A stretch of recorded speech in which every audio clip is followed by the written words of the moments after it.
Welcome back to the deep dive. If you're like most professionals, you understand that the real bottleneck in any big initiative, it's often not the tech or the budget, it's the people. Yeah, it's stakeholder dynamics, trying to navigate influence, manage all those expectations, and frankly, prioritize who gets your very limited time. That's often the make or break factor, isn't it? So today, we're on a pretty critical mission, I think. We're digging into your source material to pull out the essential frameworks. We want to move stakeholder management away from just being like a dusty contact list, move it towards a proactive strategic plan for engagement. The goal here is to give you a practical professional toolkit, something that tells you exactly how to analyze and prioritize, well, everyone who touches your project. And this deep dive really provides that professional rigor. It uses a powerful dual approach from the sources. We start with the foundation, the organizational context, because let's face it, you have to understand the landscape where the authority actually lives. And then right after that, we jump straight into the strategic analysis models. We're going to spend some serious time on the nuances of things like the power interest grid, the salience model, the stakeholder cube. This isn't just abstract theory, It's really about predicting behavior and making sure you maximize your project's value. Okay, great. Let's unpack that organizational context piece first. It's like the invisible architecture dictating how you communicate and, crucially, who holds the power. Our sources point to basically three main flavors of organization. First up is the classic functional organization, very structured, based on specialties. Think vertical silos, production, finance, engineering. Communication tends to stay within those departments mostly. Exactly. And in that kind of setup, the project manager, well, they can often feel like they're pulling teeth just to get resources or decisions across those departmental lines. It can be tough. But then you've got the hybrid, matrix organization. This tries to sort of balance things out by sharing authority between the functional managers and the project managers. Right. And the sources break the matrix down further into three types, which I found really interesting because it directly impacts the PM's actual power level. Yeah. You've got the weak matrix. Here, the PM is often just a coordinator, maybe an expediter. You're kind of a glorified document tracker, really. Mm-hmm. Not much real clout. Then there's the balanced matrix where authority is shared, but the PM still doesn't fully control their own resources, which can lead to conflict, I imagine. No, absolutely. And finally, you have the strong matrix. This one's much more project-centric. The PM works full-time on the project, holds significant authority, much closer to running their own show. The third main structure is almost the opposite, the project-based organization. Here, the whole company is basically built around projects. Resources are fully dedicated to the project work, and the project manager's authority, it's paramount. They really are in charge. So very clear lines of authority there. Yes, but what's really interesting, what the sources highlight, is that most big corporations today, they're actually composite organizations. They kind of mix and match. They might run their day-to-day operations functionally, but then spin up strategic initiatives using, say, a strong matrix structure to be more agile. Understanding which structure or mix of structures you're operating in is really step one for figuring out your stakeholders. That makes total sense. It sets the stage. But okay, if the project manager is down in the trenches, focused on their specific project, like one tree in the forest, what exactly is the PMO, the project management office, doing? And why does that matter so much for dealing with stakeholders? Oh, it matters hugely. Because the PMO often controls the governance, the methodology. It's the standardizing structure for the entire forest of projects, if you will. And there are three main types of PMO, based on how much control they exert.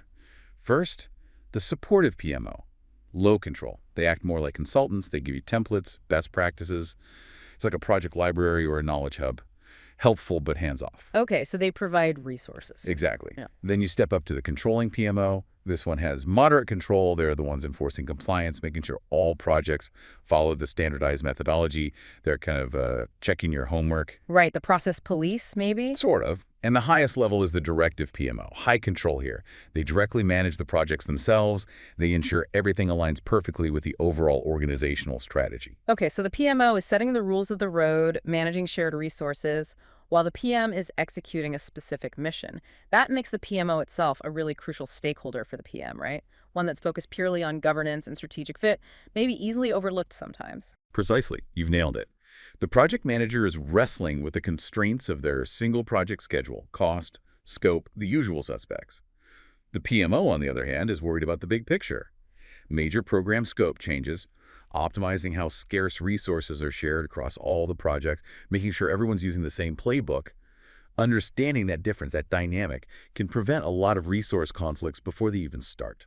That structural context leads us perfectly into the people involved because let's be honest, you can't manage project risks if you don't even know who could potentially sink your ship, right?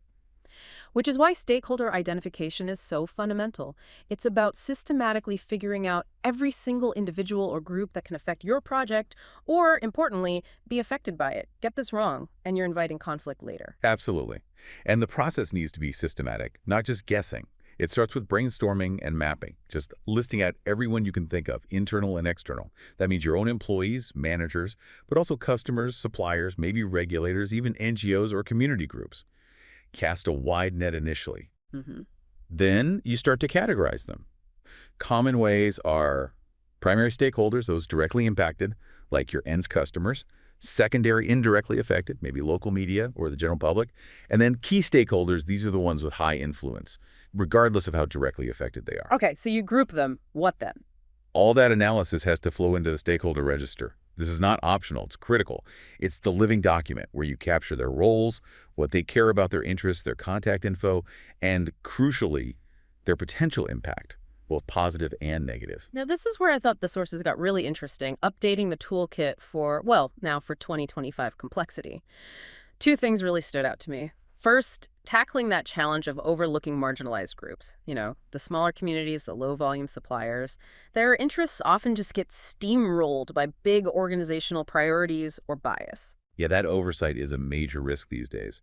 And the solution the sources propose is to actively incorporate diversity and inclusion frameworks, often linked to things like ESG principles, right into that initial mapping phase. Yeah. It basically forces the project team to deliberately look for those voices that might be harder to hear otherwise. That makes sense.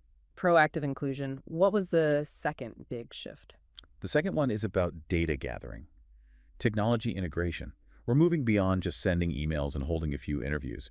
The notes really emphasize leveraging more advanced tools. Think AI, data analytics, things that can do sentiment analysis on public platforms like X or maybe industry forums.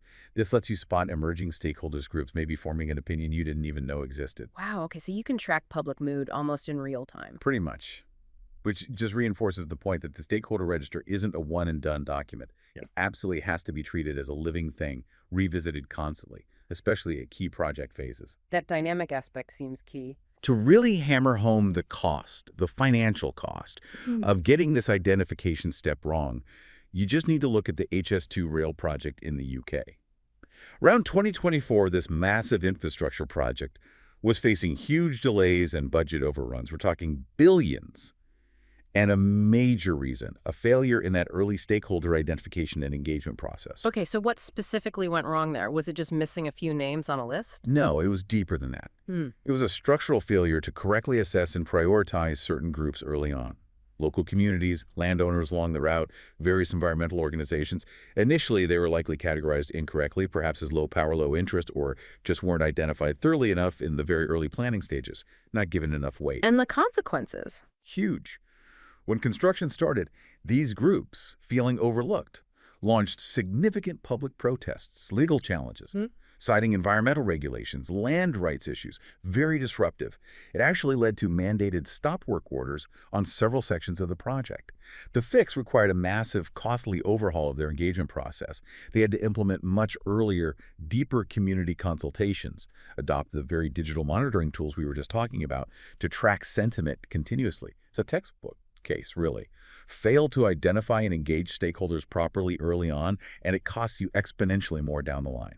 Yeah, that HS2 example really drives home why prioritization is so critical. Okay, so you've done your homework, you've identified maybe hundreds, even thousands of names in that register. How on earth do you decide which handful get your focused attention? That's where these analysis models come in, right? As a kind of strategic toolkit. Exactly. And we have to start with the cornerstone, the most common one, the power interest grid, often called Mendelow's matrix. It's the simplest, a basic 2x2 grid. It plots stakeholders based on two dimensions: their ability to influence the project that's power, and their level of concern about the project's outcome that's interest. Right, the classic. And the beauty is that the four quadrants give you pretty immediate action strategies. The sources are very clear on this. High power, high interest, those are your manage closely, folks. They need active collaboration, keep them deeply involved in key decisions. Top priority. Then high power, low interest. These are the ones you need to keep satisfied. Give them selective high-level updates so they feel informed and supportive, but don't bury them in details they don't care about. Don't waste their time. Good point. Then you have low power, high interest. These are the people you keep informed. They care a lot, even if they can't directly force change. So consult them. Give them chances for feedback. It keeps them engaged and potentially turns them into advocates. Okay. And the last box. Low power, low interest. These you just monitor. Minimal effort required, maybe general communications, but that's about it. Keep an eye on them in case their status changes, but don't overinvest time. Okay, that seems straightforward enough. But measuring interest, isn't that really subjective? How do the sources suggest we actually quantify how much someone cares? That feels like a potentially weak metric for a big project. That's a really sharp observation, and it is a key limitation of that simple grid. That subjectivity is precisely why, for more complex or high-risk projects, we often need more sophisticated models. And this is where the salience model comes into play, developed by Mitchell, Agel, and Wood. It doesn't just rely on interest, it keeps power, but adds two other, arguably more tangible attributes, legitimacy and urgency. Okay, legitimacy and urgency, how are those defined? So, legitimacy refers to the perceived validity or appropriateness of the stakeholder's claim on the project. Do they have a legal right, a contract, or recognized moral claim? Is their involvement seen as proper? And urgency is about the degree to which their claims demand immediate attention. It combines sensitivity to time delays and how critical their claim is to them. Basically, how quickly can they cause a problem if ignored? Oh, okay. That immediately feels more robust, especially the urgency factor. It adds that layer of risk and time pressure. It absolutely does. By using these three dimensions, power, legitimacy, urgency, the salience model classifies stakeholders into 7 distinct types based on which attributes they possess. The highest priority goes to the definitive stakeholders. These are the ones who possess all 3 attributes, power, legitimacy, and urgency. They demand your immediate, focused, often governing-level engagement. Got it. All 3 means top priority. Right. But what's also fascinating and quite useful from a risk perspective is the dangerous category. These stakeholders have power and urgency, but they lack legitimacy. Think of maybe an activist group using disruptive tactics, or someone trying to exert influence outside of formal channels.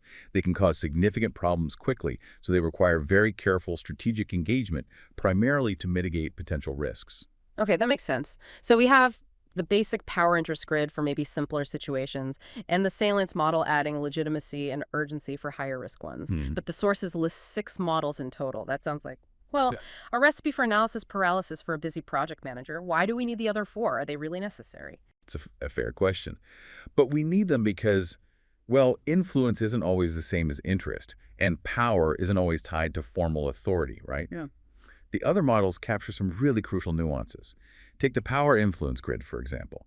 This one swaps out that subjective interest dimension and replaces it with influence. Influence here means their indirect ability to sway decisions, maybe through their network, their reputation, or specialized expertise they hold, even if they don't have formal power over the project. Ah, okay. So interest is more about their personal stake or emotion, while influence is about their social capital or expert standing. That's a really key distinction. You could have someone with low formal power and maybe even low personal interest, but if they speak up, their influence means everyone listens. Precisely. That grid is incredibly useful in highly political organizations or complex matrix structures where informal networks are strong. And you have the stakeholder cube. This model takes the power interest grid and adds a 3rd dimension, attitude. Basically, are they supportive or oppositional towards the project? So like a 3D version of the first grid? Exactly. It gives you a much clearer visual of sentiment alongside power and interest. It immediately flags, for example, a high-power, high-interest stakeholder who is also oppositional. That person needs immediate attention and a specific strategy to manage their opposition, regardless of anything else. Okay, that adds another useful layer. What about the last 2? They seem more focused on relationships. Yeah, the final 2 models look more at the relational dynamics. First is the directions of influence model. This simply classifies stakeholders based on their relationship to the project team. Are they upward, like sponsors, senior management? Downward, your own team members, outward, clients, suppliers, regulators, or sideward, peer managers in other departments. And knowing that direction tells you how to communicate. Pretty much. It helps define the appropriate communication protocol, the style, the frequency. You talk to your sponsor differently than you talk to your team or regulator. And finally, there's the stakeholder knowledge base chart. This one is particularly good for change management initiatives. It plots stakeholders based on two things: their knowledge about the project or change, are they aware, do they understand it, and their attitude, supportive or opposing. So if you map someone into the ignorant and opposing quadrant, you know your first strategic step isn't persuasion, it's education.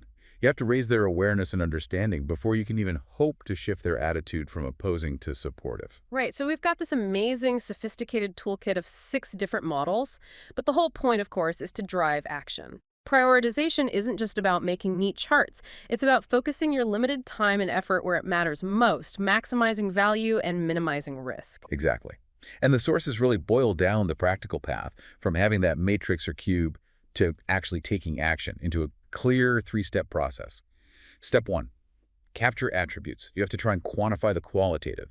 Score each stakeholder, maybe on a simple scale, for factors like power, interest, legitimacy, urgency, whatever attributes your chosen model uses. You might even weight certain factors depending on the project context. This gives you a kind of raw ranking. Okay, so assign scores. Step 2. Step 2, map to a model. Take those scores you just assigned and physically plot them onto your chosen model. Maybe it's a power interest grid for a quick overview, or perhaps the salience model if you're really focused on risk. This visualization is key. It instantly shows you who falls into which priority tier, who's in the manage closely box, who's keep satisfied, and so on. Makes sense. See it visually. Hmm. And step 3. Step 3 is the payoff. Define strategy. This is where you translate that priority tier into concrete actions. Your definitive stakeholders from the salience model, or your manage closely group. They might get seats on the steering committee, personalized engagement plans, maybe even co-design workshops. Your keep satisfied group. Maybe they just get a concise executive summary emailed once a month. The point is to ensure your engagement effort directly matches the stakeholder's priority level and potential impact. You spend your energy where the risk or opportunity is highest. What really struck me here, reading through the materials, was the strong emphasis on this not being just a task you do at the start of the project. It has to be dynamic, continuous. You can't just set it and forget it. Absolutely not. That's a critical point. Prioritization must be continuous and dynamic. The project manager needs to define clear triggers that mandate a reevaluation, a rescoring of stakeholders. For example, if a major new regulation impacting the project is announced, rescore affected stakeholders. If a key client organization has a leadership change, rescore them immediately. If there's a significant public incident or protest, rescore. So you need triggers for reassessment. Yes, and you need an audit trail. You should be able to track why a stakeholder's priority level changed, say from green monitor to red, manage closely. It shows due diligence. And finally, to close the loop, the sources bring us back to measurement, making sure this engagement is actually effective. What does success look like in terms of numbers or KPIs? Right, successful engagement isn't just a feeling, it should be quantifiable. The sources mention several useful KPIs, things like the stakeholder satisfaction score, often gathered through surveys, which measures how effectively they perceive your communication and engagement. Also, tracking the time it takes to resolve escalations or issues raised by stakeholders. Faster resolution usually means better engagement. And, critically, measuring the percentage of your high-priority stakeholders who actually have confirmed scheduled engagement activities within a defined period, like the next month or quarter. If your most critical stakeholders haven't actually met with you or your team recently, your strategy isn't being executed no matter how good it looks on paper. #Chag outro. You know, what really stands out to me across all these models and processes is the fundamental shift it represents. It's moving away from just reactive communication, dealing with complaints as they arise, towards something much more like proactive prediction. Mastering stakeholder management seems less about having a perfect encyclopedic contact list and much more about using these analytical tools, these grids, cubes, models, to anticipate resistance, predict behavior, maybe even spot opportunities before they fully manifest. It really shifts the focus from just responding to problems to actively preempting them. That's a great summary. And maybe to leave you with something to chew on, if we connect this strategic focus back to what we discussed right at the start, the complexity of organizational structures and different types of knowledge, consider this. In a complex composite organization where you've got functional silos, matrix teams, and project-based units all coexisting, and where project knowledge isn't just explicit stuff written down in documents, but also crucial tacit knowledge, that experience-based gut feel know-how people carry in their heads. How does a project manager accurately measure and then effectively manage the intangible influence of a stakeholder who might be classified as low power on paper, but has high influence based purely on their deep tacit knowledge and their informal social network. How do you gauge that kind of sway when it's not on any org chart? That's a fantastic question that really gets to the heart of navigating true organizational complexity, doesn't it? How do you track that undocumented tacit influence in your own environment? Definitely something to think about. Thank you for joining us for this deep dive into the strategic art and science of stakeholder management. Now, hopefully you feel better equipped to go apply these structured models and turn potential resistors into project champions. Welcome back to the deep dive.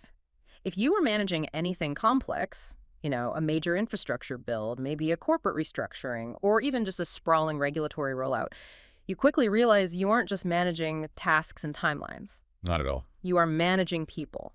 Specifically, everyone who cares about the project holds the budget or, frankly, has the power to stop it dead in its tracks. Right.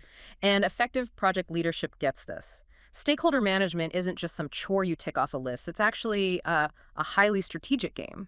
It's about influence, building trust, and sometimes even co-creation. Absolutely. So today, we're taking a big leap forward. We're moving past those basic communication matrices, the ones, and diving into some really advanced strategies. We're looking at how you turn those informed critics, or maybe just bystanders, into active, invested allies. That's exactly right. We've analyzed a pretty comprehensive body of research here, and it basically lays out a roadmap for engagement that's, well, not only highly efficient and targeted, but also, importantly, strategically ethical. Ethical, okay. Yeah. Our mission really is to pull out the practical frameworks, the stuff that lets you maximize your project's impact, while at the same time tackling that huge problem on big projects, engagement fatigue. For everyone involved. Engagement fatigue. That's a good term for it. Okay, so the core question driving this deep dive, I think, is this. How do project leaders actually get stakeholders to move beyond just being informed, which, let's be honest, is the bare minimum to becoming genuine partners, co-creators in the project's success? Well, the answer really starts fundamentally with managing expectations. Yeah. And specifically, the expectation you set right up front about their actual level of influence. Okay. That makes a lot of sense. So the first strategic decision isn't what email to send, but more like how much power are you actually prepared to give away or share? Precisely. And we're looking at, 5 high-level strategic options for this? People often reference the IAP2 spectrum here, right? Yes, that spectrum is really the foundation. It underpins your whole engagement strategy because it forces you to make choices about the why, the who, crucially how much influence, when you engage, and with what resources. You need to answer all those. Got it. So let's quickly run through those 5 core levels you can promise. First up is inform. Pretty straightforward. This is one-way communication. Think public notices, project newsletters. Influence. Yeah. Minimal. You're just giving accurate, timely info. Okay, basic level. Next, you've got consult. Now you're actively seeking input, maybe using surveys, perhaps focus groups. But, and this is key, you still hold the final decision-making authority. Right. You ask, but you decide. Then there's involve. Yeah. Here, you're working directly with stakeholders throughout the process, often through things like dedicated workshops. You're making sure their concerns are heard and considered continuously. More interaction there. Definitely. Moving up, we find collaborate. Now you're really partnering. You're sharing the actual decision-making responsibilities. It's about moving towards, genuine shared ownership of the solution. Okay. Getting serious now. Yeah. And the final one, empower. Yes, empower. This means you actually delegate the final decision authority to the stakeholder group, where it's appropriate, of course. Wow. The critical takeaway here isn't just knowing the levels, it's that you have to consciously select the right level of influence for each specific decision or phase within your project. It's not one size fits all for the whole project. Okay, but isn't promising something like collaborate or especially empower, isn't that potentially a huge trap, for project teams already stretched thin on resources? How do you promise that level of deep engagement without just completely sinking the timeline or the budget? That is a very real risk. And that's exactly where distinguishing between 2 types of engagement becomes absolutely vital. For your, let's say, lower priority segments, transactional engagement is often perfectly fine. Transactional. Yeah. Short cycle exchanges, low influence needed. That covers your informing consult levels, mostly quick updates, surveys. Yeah. It works. But for those really high impact individuals or groups, the ones who can make or break you absolutely must resource for relational engagement. This is the ongoing 2-way relationship building. Think steering groups, regular deep dives. Right. If you promise collaboration or empowerment, you're making an investment in trust. And the research is crystal clear on this. Failing to deliver on that promise, maybe by under-resourcing the engagement effort, that's the absolute fastest way to destroy all your project credibility. Full stop. That integrity point feels huge. And I suppose regardless of which level you choose, whether you're just informing or going all the way to empowering, there's one step you just can't skip if you want to keep that trust. You mentioned it earlier, closing the feedback loop. Absolutely non-negotiable. You have to close the loop, always. Be transparent, show people what you heard from them, explain what changed in the project as a result, and this is crucial, explain why certain input perhaps wasn't incorporated. Yeah, the why not is often as important as the what changed. Exactly. That responsiveness, that transparency, that's the currency of trust in these processes. Okay, so let's say we've defined that promise of influence, we've picked our level. The next big challenge seems to be efficiency.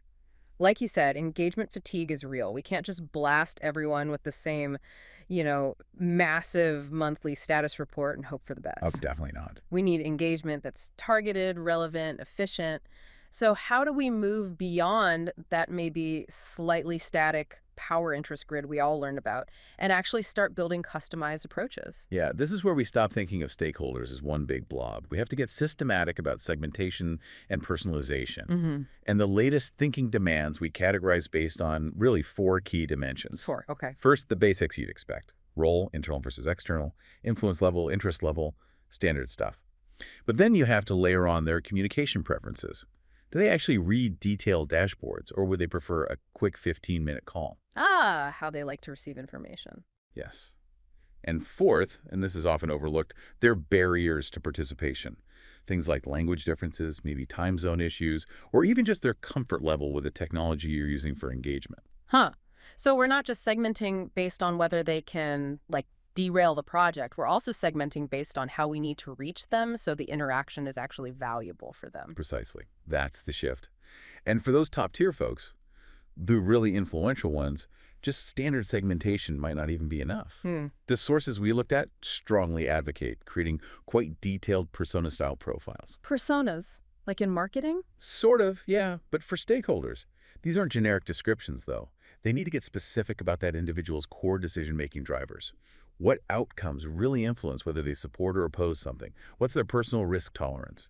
Even understanding their political sensitivities or internal escalation triggers. Okay, creating those kinds of deep profiles manually, that sounds incredibly time-consuming. I can just picture project managers tearing their hair out, spending weeks trying to play psychologist. You've absolutely hit on why this level of strategic profiling is rapidly shifting into the digital realm. What's really changed, especially recently, is the integration of data-enabled tactics to handle that scale and, frankly, the complexity. So technology is catching up. It is. Organizations are increasingly using things like AI-powered segmentation tools. These can cluster stakeholders dynamically. So instead of relying on, say, a static assessment you did last year, these systems can update groupings based on real-time behavior, sentiment analysis from meeting notes, email responses, even public comments sometimes. Wow. Okay, that sounds incredibly powerful, but also expensive. Is this the kind of thing only, Fortune 50 companies can realistically implement? Or are these CRM-based stakeholder intelligence systems becoming more standard kit for major projects? Well, the trend is definitely towards democratization. Yes, a full-blown, complex CRM integration requires significant investment, no doubt. But the underlying principles are what matter most. And those can be applied even with simpler tools. The main goal is to move beyond just having a contact list. Right. You're aiming to build a living profile of sentiment, concerns, preferences.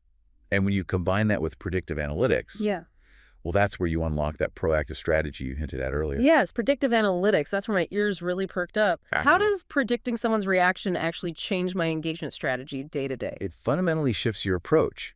You move from reactive damage control to proactive risk mitigation. Let's say the system predicts a key regulator is likely to object to a specific procurement timeline, maybe based on their past voting patterns and some recent public statements. Instead of waiting for the objection after the announcement, you tailor your engagement before you even announce it.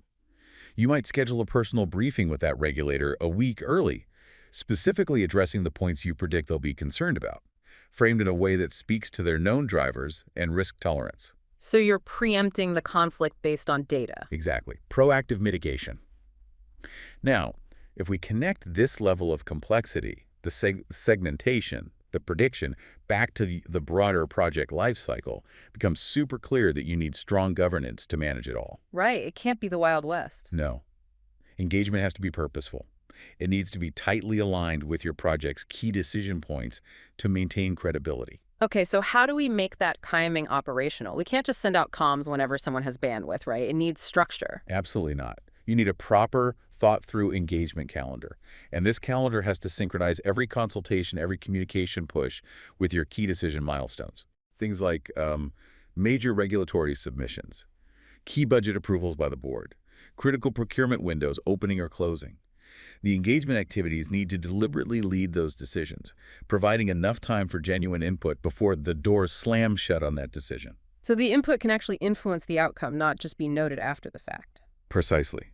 And that governance piece also means real clarity about who has the authority to speak for the project, who can negotiate, who can make commitments, especially when you're having these highly personalized, high-stakes interactions. Yeah, that seems critical. You don't want 5 different people telling a key stakeholder 5 different things. Disaster.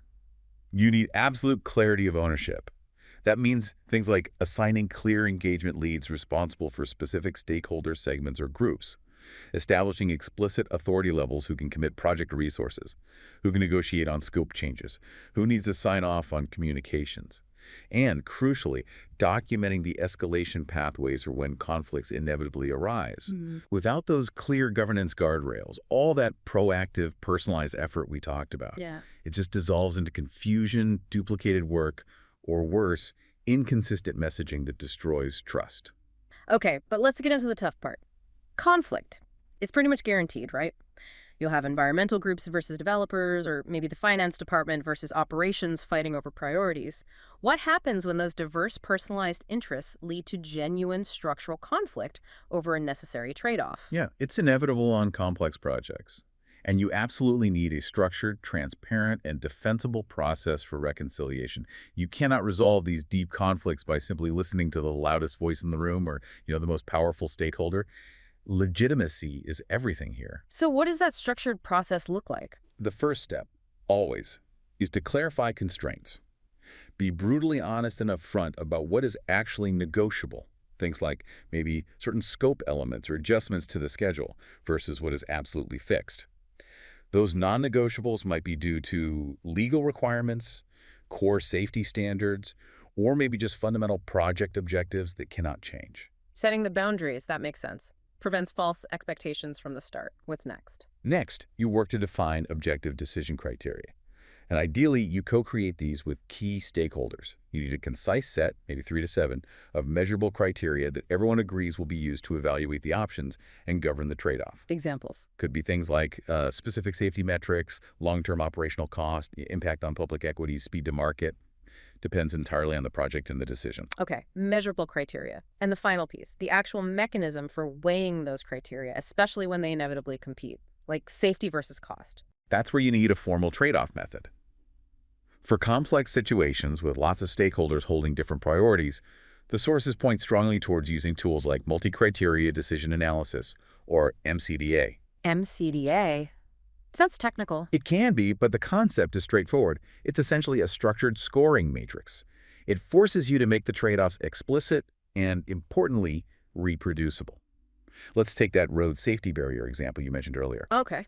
Imagine stakeholder group A, the local community, really prioritizes aesthetics and low noise. Group B, the transport authority, their top priority is maximum crash rating. And Group C, finance, is laser-focused on the lowest capital cost. Classic conflict. Yep, seen that movie. Right.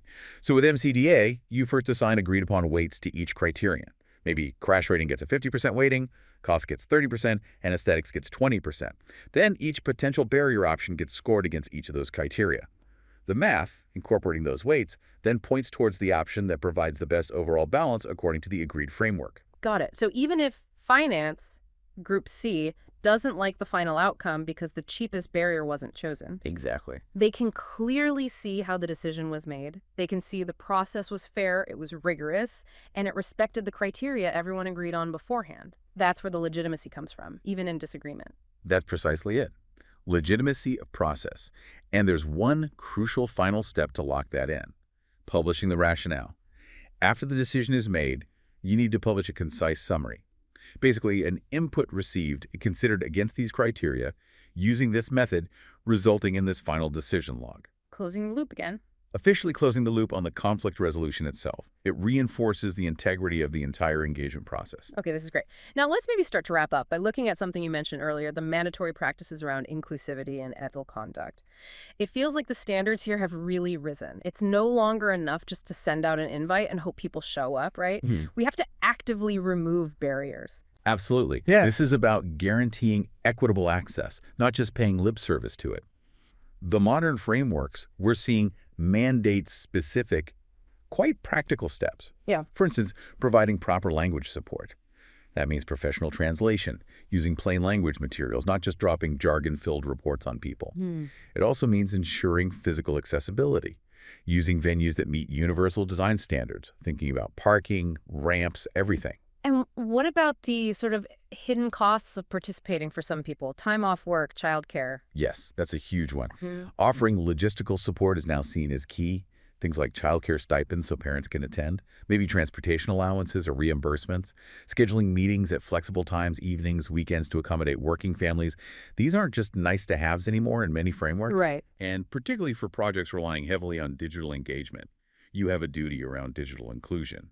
You must offer robust offline alternatives like structured phone interviews, maybe mail-in feedback forms for people who don't have reliable internet access or aren't comfortable with the technology. So these practices are becoming mandatory table stakes, really, to ensure the engagement is actually meaningful and not just symbolic. Exactly. The core ethical mandate underlying all of this is to avoid tokenism at all costs. Tokenism. Explain that. It's when you engage stakeholders superficially, just to tick a box, without any real intention of letting their input influence the outcome. If you declare you're going to collaborate, you damn well better be prepared to genuinely share decision-making power on some things. If you promise consultation but ignore all the feedback, you break trust instantly and breed cynicism for the whole project, and maybe future ones too. So honoring the promise you make at that IAP2 spectrum level we talked about at the start. That's the ultimate measure of integrity, the consistency between your declared level of influence and your actual actions. And looking longer term, how do we maintain that relationship health? How do we convert people who are maybe just informed or even consulted into becoming true allies who might support you down the line? It really boils down to consistency and, frankly, treating people like individuals. Yeah. Acting with consistency and integrity is foundational to keep the small promises to build credibility for the big ones. Makes sense. And use those detailed persona profiles we discussed. Use them to personalize your interactions. Show genuine empathy for a stakeholder's specific situation, their constraints, maybe the political pressures they're under internally. A little understanding goes a long way. And keep coming back to that transparency model, the you said we did loop. Absolutely. Regularly using that you said we did. Model links everything together, the segmentation, the governance, how you handle conflicts. It weaves it into one clear, ongoing narrative of responsiveness. That's what perpetually builds and validates trust over the long haul. Okay. That brings us towards the end of, I think, a really strategic deep dive. We've covered quite a shift in how we should think about managing stakeholders.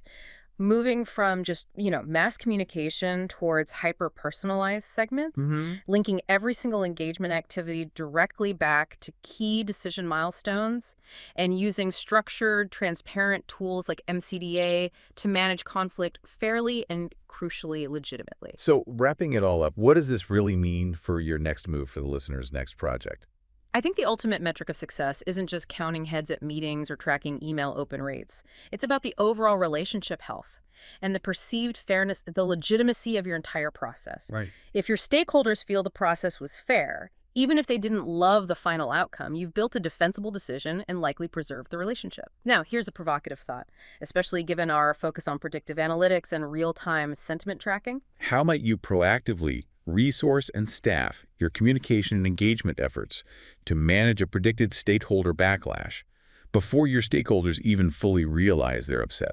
Thinking ahead like that. Wow. That's a powerful thought to chew on. Proactive reputation management based on predictive data. Yeah. Okay, so before your next project kicks off, maybe the question to ask yourself is, which of those 5 levels of influence, inform, consult, involve, collaborate, empower, are you truly prepared and resourced to deliver on? And is your governance structure strong enough to actually back up that public promise? That's the challenge. Great stuff. Thanks for diving in with us today. Welcome to the Deep Dive.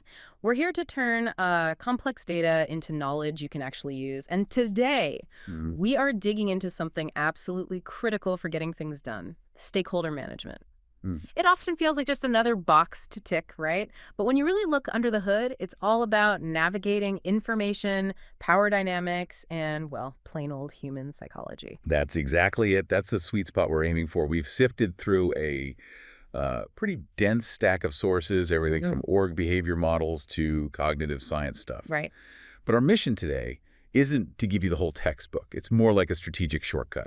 We're zoning in on 3, let's say, high leverage areas. Okay. First, the hidden risks in communication, how messages just fall apart. Second, a big psychological blind spot. This is the aha moment, I think. And third, some really practical, tactical fixes you can use like tomorrow. Okay, let's unpack this. Cutting straight to the core. So let's start with that first one, what happens literally every time we talk or email. This shocking truth about information loss. Well, communication is the bedrock, right? For everything. Negotiation, getting aligned, but it's inherently fragile. And what's fascinating, or maybe kind of scary, is that this loss isn't just random bad luck. It's systemic, predictable even. You see it in things like information decay theory. Predictable decay. Okay, that sounds bad. How bad are we talking? How steep is this drop-off? So the theory basically assumes that every time a message gets passed along, like from person A to person B, then B to C, you lose something. Could be 10%, could be up to 30% of the accuracy or the original content at each step. Oh, hang on. Each step. So if I brief, say, my manager, who briefs their director, who tells the team lead, that's like 3 steps already. Right. And if it goes through maybe 5 stages sequentially, you could easily be looking at over 70% of the original message just gone.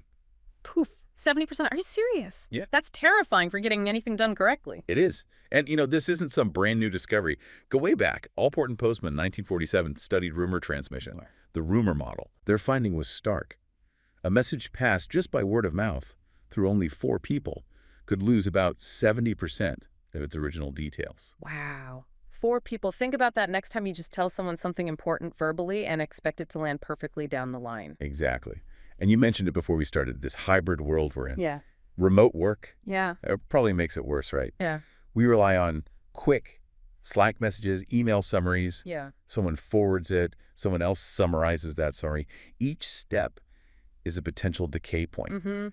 It really accelerates the problem. Definitely. And this hits hard when you're passing critical stuff up or down the chain, like decisions, goals, studies looking at internal business comms. They found that just relying on verbal instructions between management levels often leads to a 17% to 25% drop in accuracy per level. Okay, so the immediate takeaway for you listening is precision isn't a nice to have, it's essential. If it's important, a decision, a commitment, whatever you need to write it down, document it, get confirmation they received it and understood it. Otherwise, you're basically planning for failure. You have to factor in that weakness. Yeah. It's built into the system. And, once you accept that the information itself is fragile, you got to look at the people handling it. Because sometimes the decay isn't the system, it's, us. Yeah. Our lack of self-awareness. Ah, okay. Good transition. Let's talk about that psychological blind spot, the one that makes collaboration just so much harder sometimes, the Dunning-Kruger effect. Right. Dunning-Kruger back in '99. It's this fascinating kind of counterintuitive bias. It's all about the gap between how good we think we are at something and how good we actually are. The core idea is that people with low competence, low skill or knowledge in an area, they tend to significantly overestimate their ability. Yeah. While the real experts, the highly competent folks, they often underestimate theirs. Oh, we have all seen this play out. The person who, read one blog post and suddenly they're the world expert speaking with total certainty. Exactly. Meanwhile, the person who's been doing it for 20 years is like, well, it's complex. There are nuances. I'm not sure we can promise that. That's it, precisely. And the reason why the mechanism is about metacognition. Thinking about your own thinking. Okay. The less competent individual, they actually lack the framework, the knowledge to even recognize their own lack of skill. Yeah. They can't see the huge mountain of complexity they haven't climbed yet. Right. So they think they're near the top. This overconfidence makes them brush off feedback because, they genuinely don't see how it could possibly apply to them. They literally don't know enough to know they're wrong. And that misplaced certainty can be so damaging in stakeholder meetings. Kills collaboration. Totally. And then flip it. The highly competent person, they do understand the complexity. They see all the potential pitfalls, the variables. And that deep understanding makes them more cautious. They might downplay their expertise, or sometimes they just assume everyone else understands the nuances too, so they might not speak up as forcefully. Competence leads to self-doubt, in a way. Sort of, yeah. Or at least an underestimation relative to others. So you end up with stakeholders at both extremes. The overconfident novice demanding something simple, and the actual expert maybe holding back or not being heard. It's a recipe for bad decisions based on confidence, not competence. Yeah, paralysis. Right. So how do you fight this? The sources really point towards cultivating intellectual humility. Okay. Sounds good, but what does that mean practically? It's not just about being modest. It's an active process. It means committing to continuous learning, because learning constantly reminds you how much you don't know. Right. Keeps you grounded. Exactly. And actively, deliberately seeking out objective, constructive feedback. You need that external view to help calibrate your own self-assessment against reality. So really understanding yourself, your blind spots. That lack of self-awareness, or the presence of it, seems crucial for leaders. Which I guess leads us nicely into the next big idea. It does. We shift gears a bit here from that individual bias to the wider context of leadership effectiveness, specifically Fiedler's contingency theory, developed back in the 60s, so it's been around. And his core idea really shook things up. He basically argued there's no single best way to lead, no universal great leader profile. Instead, he said leadership effectiveness is contingent. It depends on matching the leader's style, which he saw as pretty fixed, to the specific situation they're in. Okay, hold on. The leader's style is fixed. That's a big claim. So you're saying we need to change the situation to fit the leader and not expect the leader to change. How did he define that fixed style? He used something called the least preferred coworker scale, the LPC scale. Now, it's a bit misunderstood sometimes. It's not really about whether you like people or not. It's designed to get at your fundamental motivational hierarchy. What drives you more? Getting the job done or maintaining good relationships. Okay. That's a key distinction. So what does the scale show? Well, if you score low on the LPC scale, meaning you rate your least preferred coworker pretty harshly, Fiedler classified you as task-oriented. Your main drive is task completion, achieving goals. You see that difficult coworker primarily as an obstacle to the goal. Got it. Focused on the what? Exactly. Now, if you score high on the LPC scale, meaning you can still see some positive qualities in the person you least enjoy working with, you're classified as relationship-oriented. Your primary motivation is building and maintaining positive interpersonal connections, a supportive team. The relationship matters even when the work is tough. Okay, task versus relationship. Seems clear enough. But you said it's about the match to the situation. So how did Fiedler measure the situation? What makes a situation favorable or unfavorable for a leader? Right. The situation's favorableness is key. He broke it down into 3 factors in order of importance. First, and most critical, leader-member relations. Yeah. Basically, how much does the team trust, respect, and have confidence in the leader? Good relations, more favorable situation. Makes sense. Trust first. What's number 2? Second is task structure. How clear and well-defined is the task? Does everyone know exactly what needs to be done, how to do it? High structure, clear steps. More favorable. Ambiguous, vague goals. Less favorable. Clarity. Got it. And the last one. Third is position power. This is about the leader's formal authority. Can they actually hire, fire, reward, punish, assign work? Strong formal power makes the situation more favorable for the leader to exert influence. Okay, so trust, clarity, and power. A highly favorable situation would be what? Great team trust, crystal clear task, and strong authority. Exactly, like running a well-established assembly line with a respected manager. So where do our task-oriented leaders fit best? Fiedler found they excel at the extremes. They do great in those highly favorable situations you just described. High trust, clear task, strong power. They can just focus on efficiency and execution. Let's go. Okay. But interestingly, they also perform best in highly unfavorable situations. Think like a crisis. Team morale is low, nobody knows what to do, the task is chaotic, maybe the leader has weak formal power. Really? Why there? Because in chaos, their directive, task-focused style cuts through the noise. They impose structure, make decisions, get things moving. That focus becomes essential when everything's falling apart. Huh. Okay, so they need either everything lined up perfectly or total chaos where their decisiveness is the most valuable thing. That leaves the middle ground then. Precisely. The relationship-oriented leaders, they shine in moderately favorable situations. Like what? Think about starting a new, innovative project. The goals might be a bit fuzzy, the team might be new or needs building. Maybe the leader doesn't have ironclad authority yet. Here, the leader's skill in building rapport, encouraging participation, managing conflict smoothly, that's what's needed to navigate the ambiguity and get buy-in. That makes a lot of sense. So the really profound takeaway here for you listening, if you're leading a project or managing stakeholders, it might not be you that's the problem if things feel stuck. It could be the fit. Right. The implication for organizations is maybe focus less on trying to change a leader's fundamental style, trying to make a task-focused person deeply relational overnight, and more on matching the right leader to the right situation. Play to their strengths. Leverage what's already there. Don't fight against it. Yeah, basically. Okay, so we've covered leaky communication, the Dunning-Kruger trap, and now this idea of leadership fit. What does all this mean for someone on the ground trying to get stakeholders aligned like tomorrow morning? How do we turn this theory into actual practical actions? What are the fixes? All right, let's get tactical. The first fix is really about doing your homework. Mapping information needs. You have to accept deeply that needs are not one size fits all. Your executives need the 10,000-foot view, status updates. Your technical team needs the nitty-gritty details.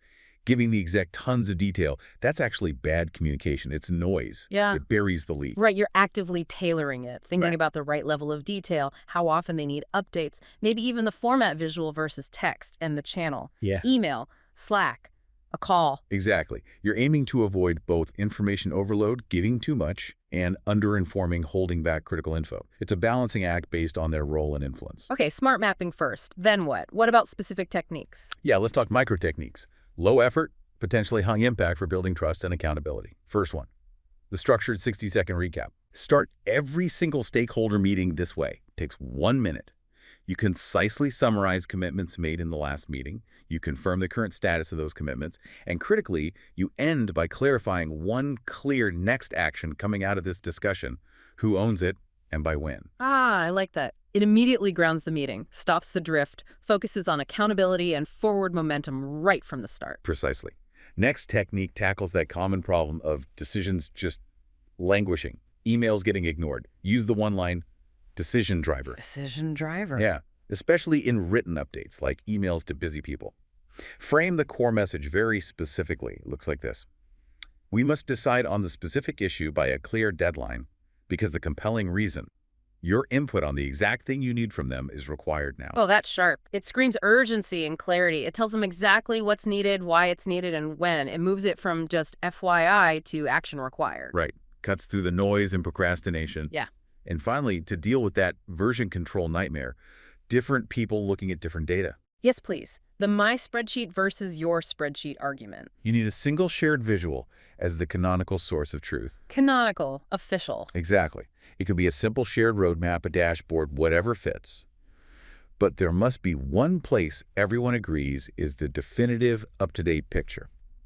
When you discuss things in email, in chat, in meetings, you always refer back to that single source. Stops the arguments about whose data is right before they even start. Promotes transparency. Seems simple, but probably saves a ton of political energy. Huge amounts.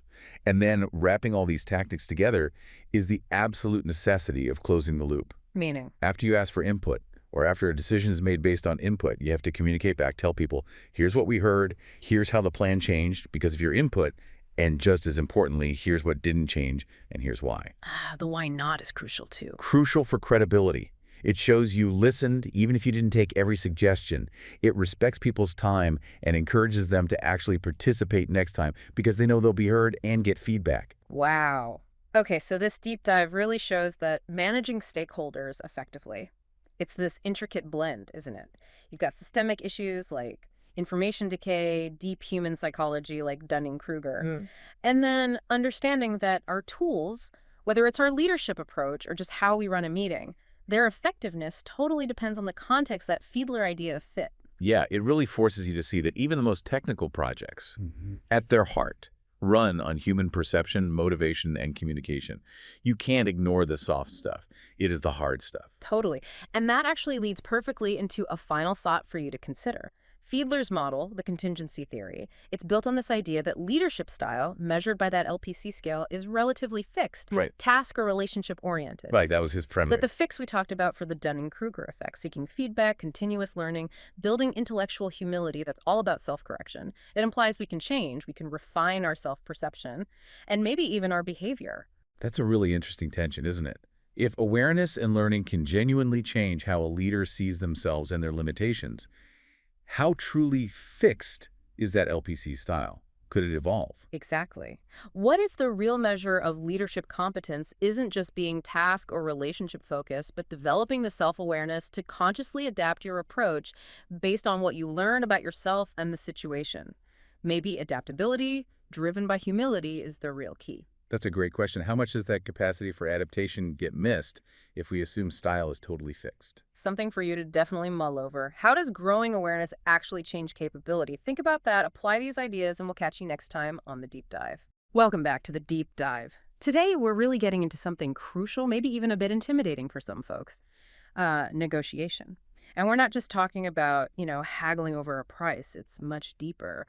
We're looking at the whole structured way you turn disagreements, different views, into actual solid agreements. Yeah, the material we looked at puts it nicely. Negotiation is both an art and a skill. It's about reaching an agreement, essentially a kind of sophisticated bargaining. Exactly. And, this stuff is useful everywhere, which is why it's so important for you listening. It doesn't matter if it's setting expectations at work, closing a massive deal, or just figuring things out with your team.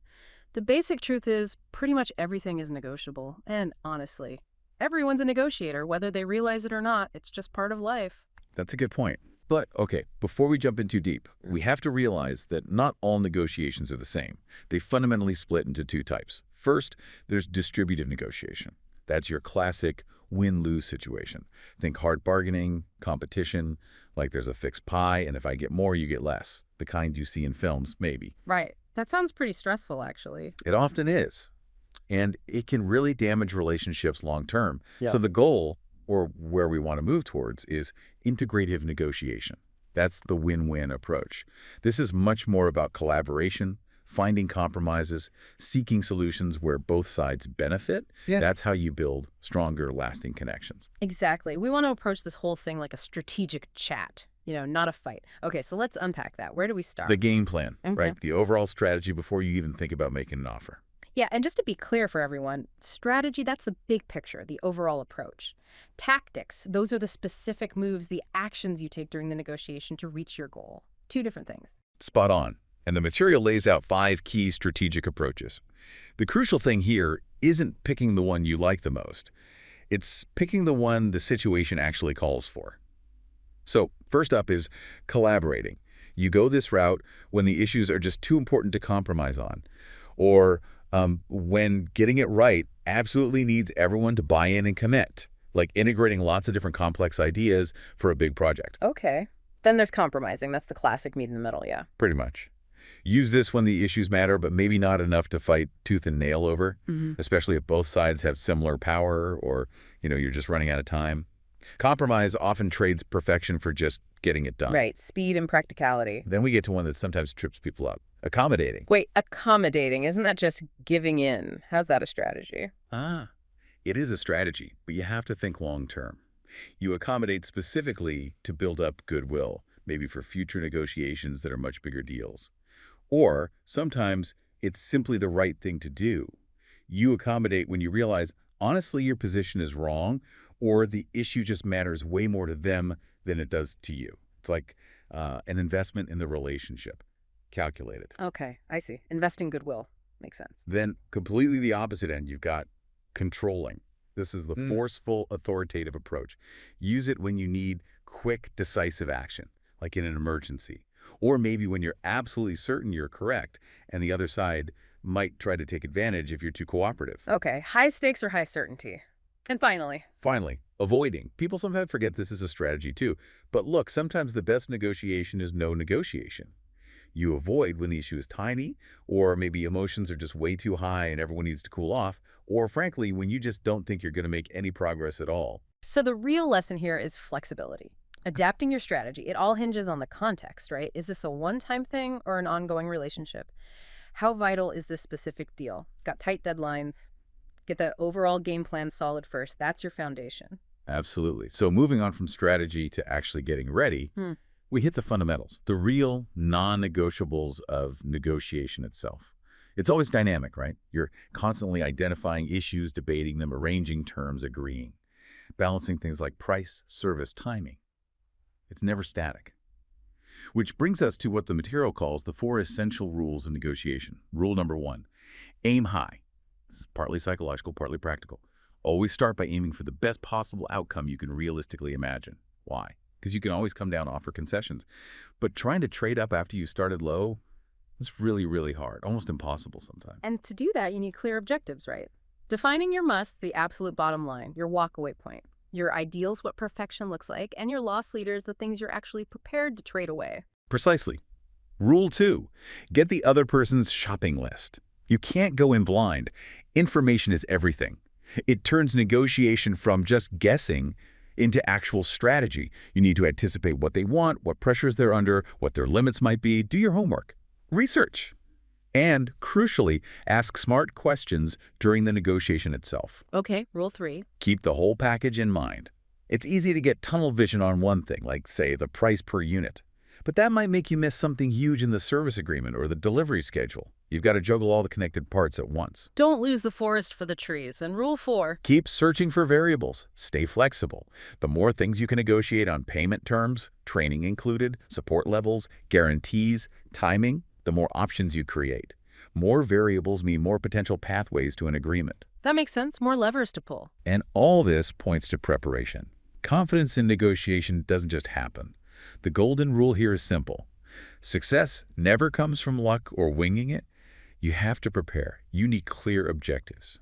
And make sure they're smart, specific, measurable, achievable, realistic, and timed. Right, that SMART framework. If it's not measurable, how do you even know if you succeeded? Okay, let's talk about the actual currency of negotiation, concessions. This is where I think a lot of people stumble, me included sometimes. You feel that pressure to just give something away to keep things moving. You've hit the nail on the head.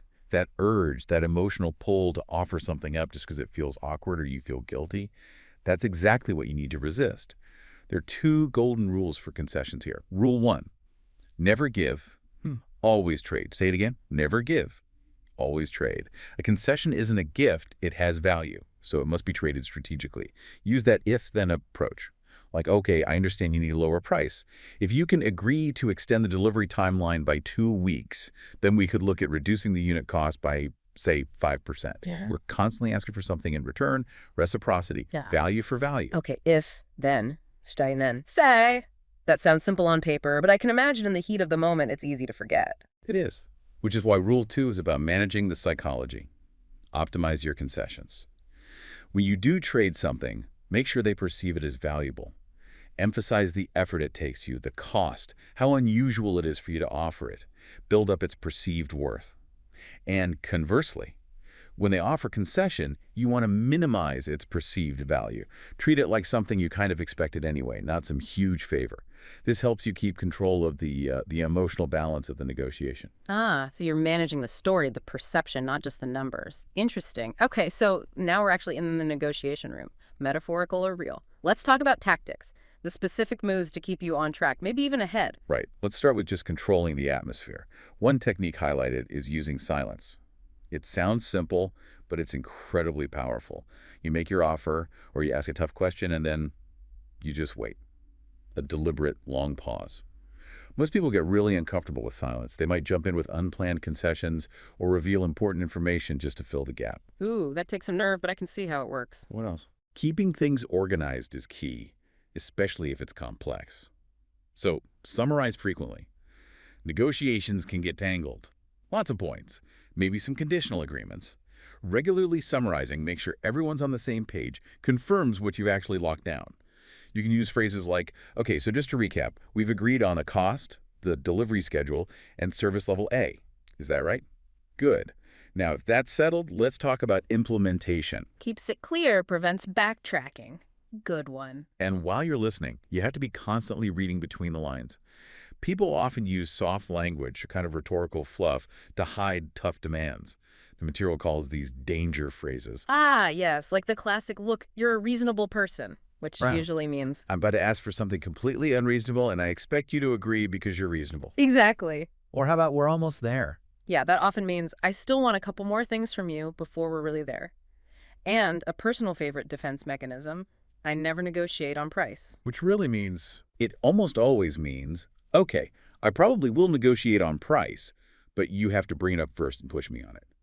It's an invitation, disguised as a barrier. These hidden meanings tell you a lot about their real position, even when they're trying to sound firm. Okay, speaking of finding out their position, questions must be vital. Absolutely critical, probably the most powerful tool you have. 2 golden rules for questioning here. 1, phrase every question very carefully. Be precise, know what information you're trying to get. 2, and this is key, prefer open-ended questions. Questions starting with how or what. Avoid simple yes-no questions if you can. Why? Because open-ended questions force them to talk, to explain, to reveal their thinking, their motivations, maybe constraints you didn't even know about. Get them talking, basically. Okay, but what about when things get difficult? Not just tough negotiation points, but difficult behavior. Ploys designed to throw you off balance. Ah, yes, the behavioral responses ploys. You need to be able to spot these because they're usually about manipulation, not substance. For example, the chaos response. Someone suddenly gets angry, maybe slams a book, storms out of the room. It's usually an act. What's the goal? To make you feel guilty, maybe apologize, and then offer a concession you shouldn't have just to calm things down. Don't fall for it. Right, stay calm yourself. What's another one? Kind of the opposite, the poor me response. They start talking about how hard things are, tight budgets, company problems, personal pressures. They're looking for sympathy. They want you to give them concessions out of pity, not because the deal makes sense. Again, focus on the merits, not the sob story. Keep it professional. And the third big one is the policy response. This is when they say, oh, sorry, can't do that. It's against company policy. They try to make something sound fixed, non-negotiable. But you need to remember, almost anything presented as fixed policy can often become a variable if you push strategically and find the right person or angle. Don't just accept policy as the final word. Challenge the assumption that it's set in stone. Okay, that shift from seeing things as fixed positions to seeing them as negotiable variables seems really key. So how do we use all this to move towards that truly sustainable, long-term, win-win outcome, that integrative negotiation? Good question. You need a couple of core analytical tools really rooted in your preparation. First, you absolutely must know your BATNA. That's your best alternative to a negotiated agreement. What will you do if this deal falls through? Your BATNA defines your walkaway point. It's the source of your real power. You have to know yours cold, and you need to make an educated guess about theirs. Knowing when you can walk away gives you strength. Okay, BATNA, what else? Second tool is identifying the ZOPA, the zone of possible agreement. This is basically the overlap between what you find acceptable and what they find acceptable. Is there a price range where you both could agree, a delivery window? If there is a ZOPA, negotiation is about finding where to land within it. If there isn't an obvious ZOPA, well, then your job shifts entirely. You move from just claiming value within the zone to actively creating more value. Creating value. Like instead of just arguing over how to slice the pizza, you figure out how to order or bake a second pizza together. That's a perfect analogy. Exactly. So how do you create value, make the pie bigger? There are tactics for that too. One is simply called expand the pie. Ask questions like, what else could we bring into this deal? Are there other resources, different timelines, wider scope that could add value for both of us, not just one? Thinking bigger than the initial sticking points. Yeah. Another really effective tactic is log rolling. This sounds technical, but it's simple. It means trading things that are low cost or low value to you for things that are high value to them, and vice versa. Maybe you don't care much about the exact warranty length, but it's hugely important to them. You can trade flexibility on the warranty, which costs you little for something you value highly, like faster payment terms. Smart trading. Trading things you value differently. Makes sense. And lastly, always try to package issues.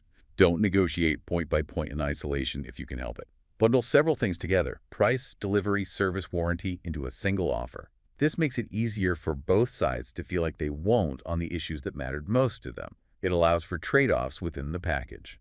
So, looking at the whole picture, The core idea behind all this win-win stuff, whether it's a contract or just working stuff out internally, seems to be separate the people from the problem.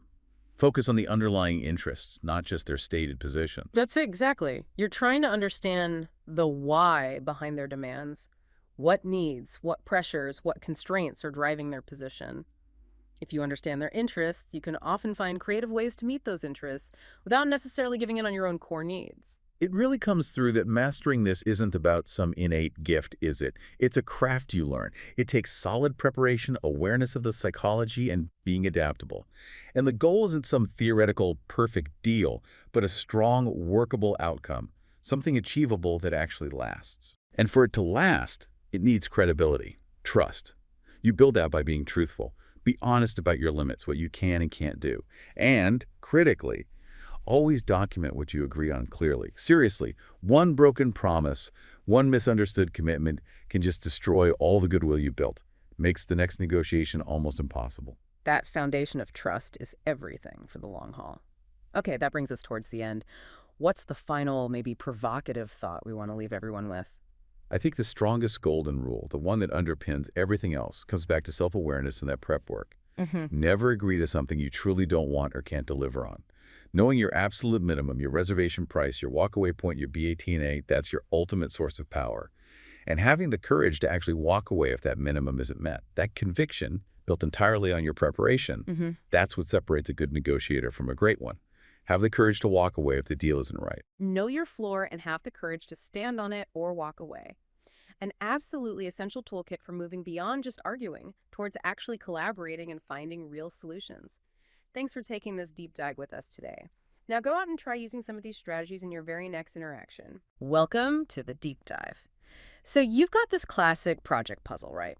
How do you actually guide a project to success when you've got, well, a whole crowd of stakeholders, everyone with their own ideas or own definitions of what done even means? Different priorities, different takes on scope, time, budget. It gets complicated fast. Exactly. Yeah. And you need like a solid game plan for handling all those competing views. That's precisely what we're tackling today. We're diving into stakeholder management, but we're skipping past just identifying them. We figure you got that covered. Right. We're focusing on two really crucial, practical things.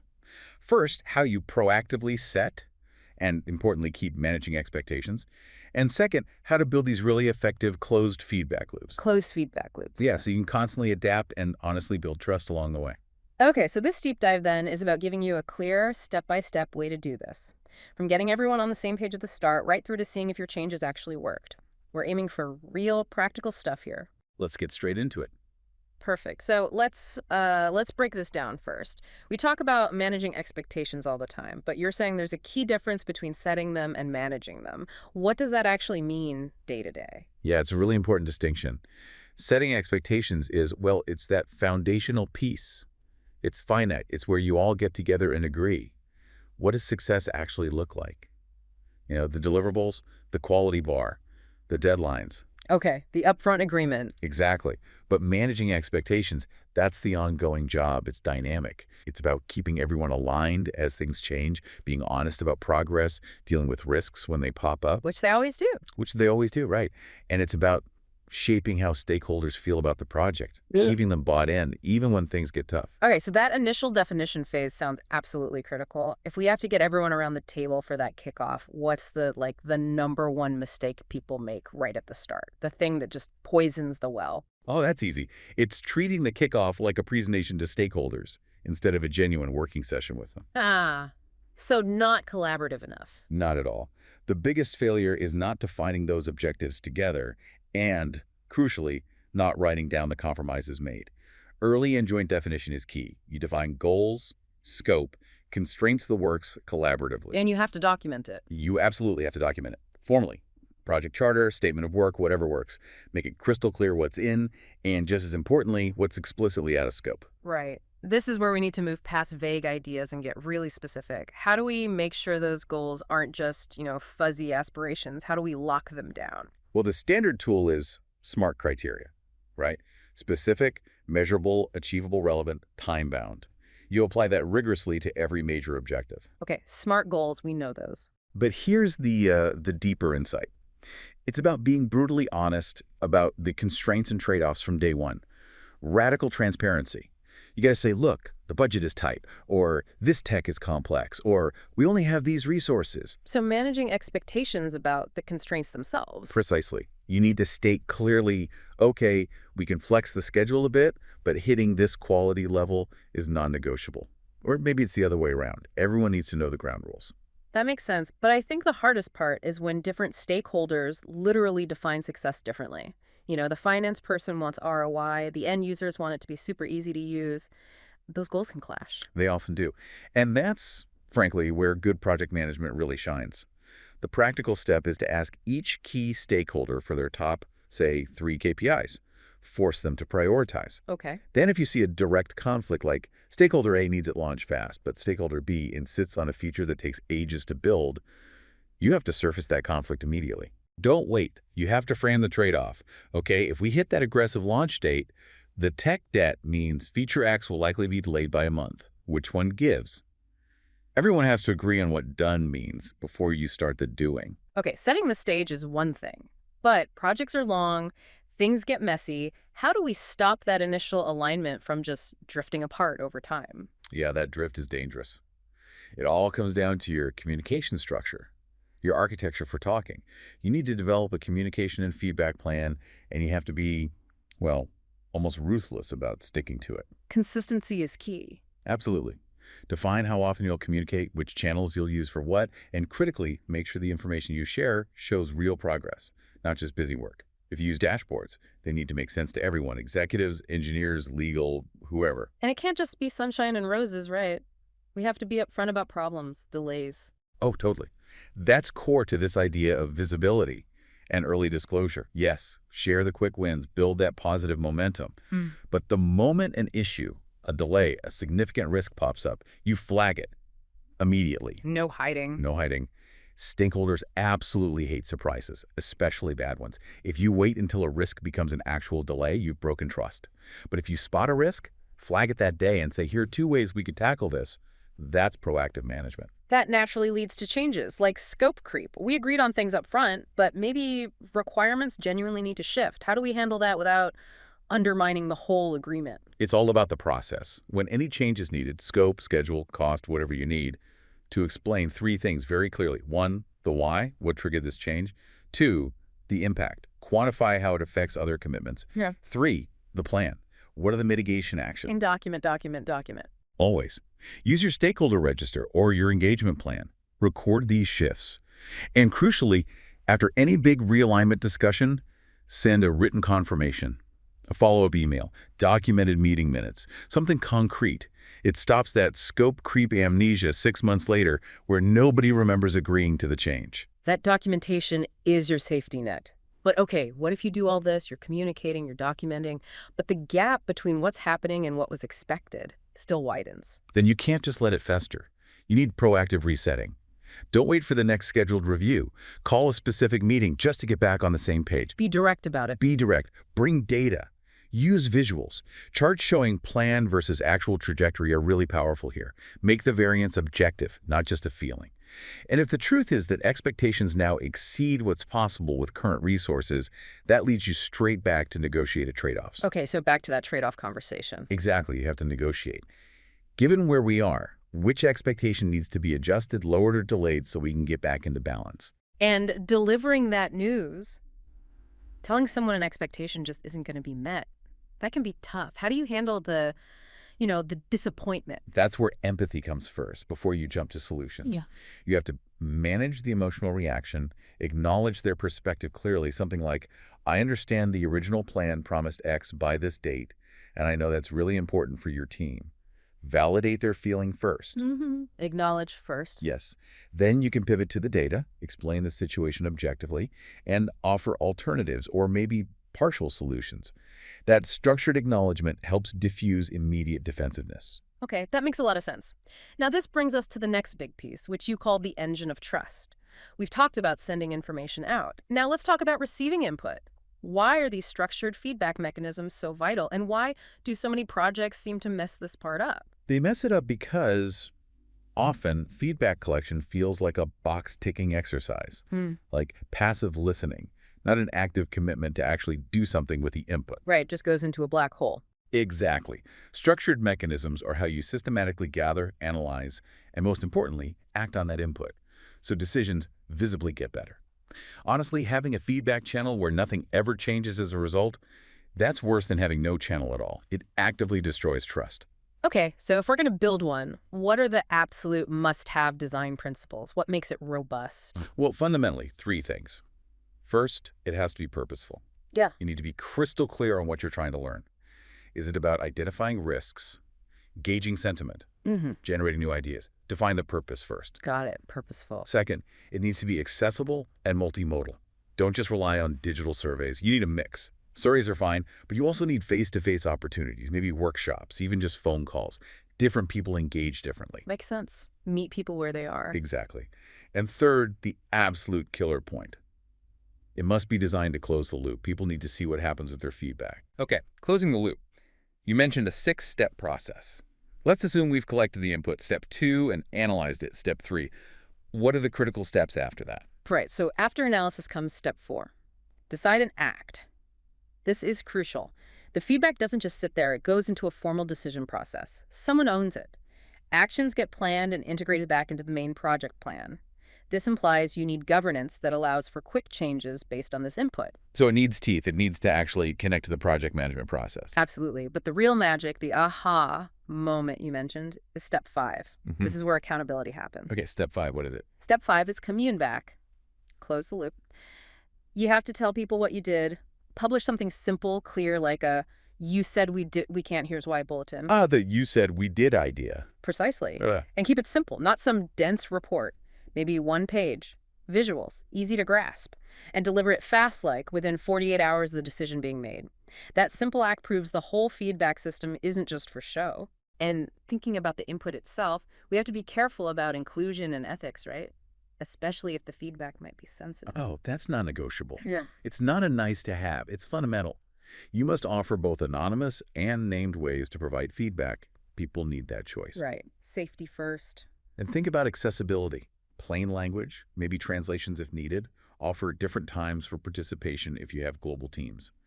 And be totally transparent about consent and how the data will be used. Without that transparency, trust evaporates instantly. So the biggest danger is collecting feedback and then silence.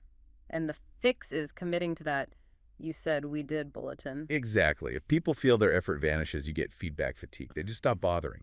That metric, the time, from feedback receipt to decision and implementation, that's what you're really trying to improve. It shows responsiveness. Okay, so we've got the feedback flowing in, we're closing the loop, but feedback is useless if it doesn't actually lead to change, to adaptation. How do we go from a pile of input to making smart changes? Right. You need a process for that too. Yeah. It starts with objectively evaluating and prioritizing that input.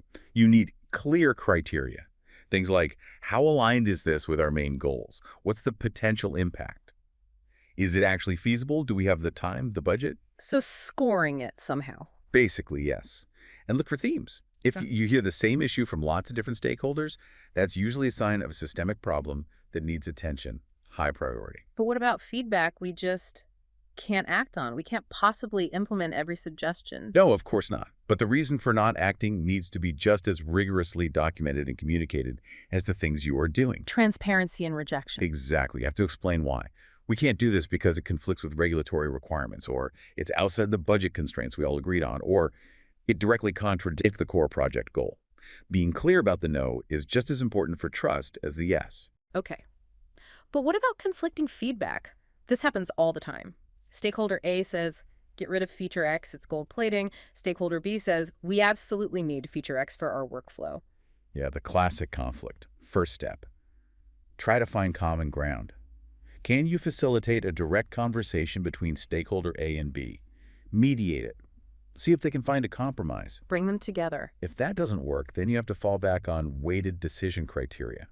Which option best aligns with the overall strategic mission you defined way back in part 1, which serves the ultimate project goal better? So it connects back to the initial setup. It always does. And making this adaptation work requires a few things: real leadership support, clear governance on who approves changes, and, maybe most importantly, psychological safety for the team, so they can actually hear critical feedback without getting defensive. Okay, last piece of the puzzle. Measurement. How do we actually know if this whole system, setting expectations, managing them, the feedback loop, adapting, is actually working? How do we measure success? You focus on metrics that show adaptation and responsiveness. As I mentioned, that time from feedback receipt to decision and implementation is huge. Is it getting shorter? That's a great sign. Faster response time. Exactly. Yeah. Also, track the percentage of high-priority feedback items you actually implement. Are you tackling the important stuff?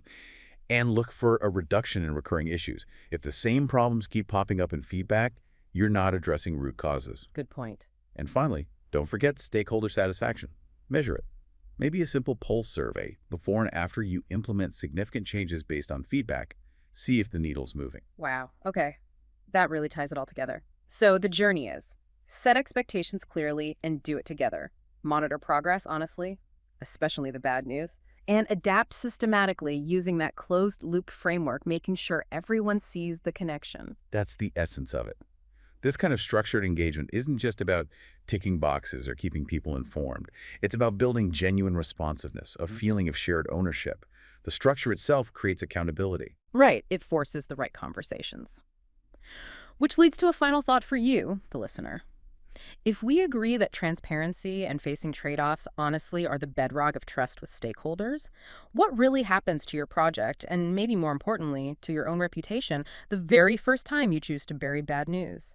To hide a delay or a budget issue instead of scheduling one of those potentially uncomfortable but crucial realignment meetings. Something definitely worth considering as you put these ideas into practice. Welcome back to the deep dive. Now, if you've managed projects for a while, you know the basics of stakeholder identification, names, roles, contact info. But today we're going quite a bit further than that. We're really digging deep into these critical intertwined layers that, frankly, determine if your project sinks or swims. Cultural legitimacy, ethical governance, and of course, legal compliance. Yeah, and this is, look, it's just non-negotiable if you're working in complex settings, especially globally. For you listening, you need to grasp this. A failure in any one of these areas, a cultural misstep, an ethical lapse, a legal error, it can be existential. Existential is a strong word, but accurate here. It really is. It's not just about bad press. It can completely erode legitimacy, vaporize trust, the very trust you need to operate successfully. And in regulated sectors, it can literally get your permits, your licenses pulled, project over. Okay, so the stakes are incredibly high. Our mission today, then, is to try and distill this complexity. We want to extract some foundational principles, some really practical must-do steps for you. The goal is to make sure your engagement isn't just, ticking a box for compliance, but that it's genuinely legitimate, effective out there in the real world.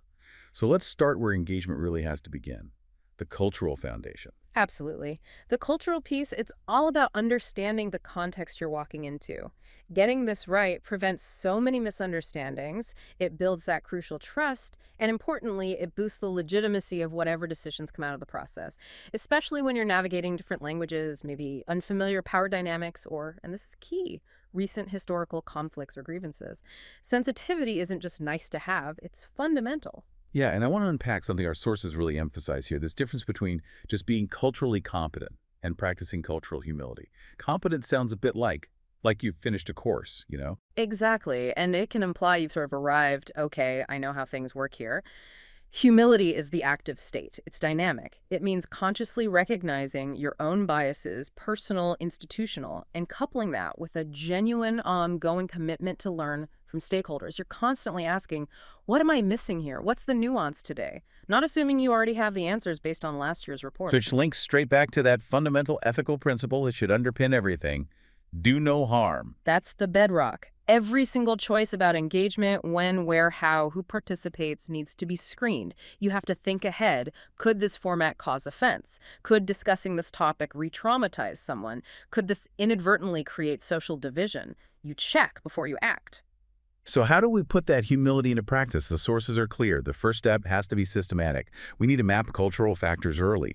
This isn't an afterthought. It's core project data. And it needs detail. It's not just language, Spanish. It's understanding decision-making norms. Is it top-down? Is it consensus-driven?